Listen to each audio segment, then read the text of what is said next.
போருக்கு பின் ஜெர்மனி மீது அமைதி உடன்படிக்கைகள் திணிக்கப்பட்டன. இதன் விளைவாக ஜெர்மனியில் தீவிர தேசியம் பொங்கி எழுந்தது. பொருளாதார சீர்குலைவும் அதனைத் தொடர்ந்து எழுந்த சோசலிச சக்திகளும் ஜெர்மனியில் ஹிட்லரின் எழுச்சிக்கும் நாசிச கொள்கைகளின் வளர்ச்சிக்கும் வழிவகுத்தன. வேர்சல்ஸ் உடன்படிக்கை ஜெர்மனியை தண்டிக்கும் விதத்திலும் அவமானப்படுத்தும் விதத்திலும் அமைந்திருந்தது.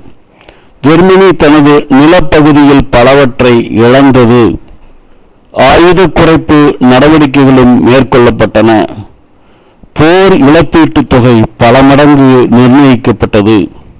இதனால் ஜெர்மனியரின் உணர்வுகள் பெரிதும் புண்பட்டன. வேர்சல்ஸ் உடன்படிக்கையில் கையெழுத்திடுவதையே ஜெர்மனியின் ஒரு பிரிவினர் கடுமையாக எதிர்த்தனர். போருக்கு பிந்தைய காலத்தில் ஜெர்மனி கடும் நிதி நெருக்கடிக்கு ஆளாகியது. போர் இழப்பீட்டை செலுத்துவதற்காக அரசாங்கம் பெரும் தொகை கடன் வாங்க வேண்டியிருந்தது. தொழிற்சாலைகள் மூடப்பட்டன. வணிகம் முடங்கி போயிற்று. வரிச்சுமை அதிகரித்தது.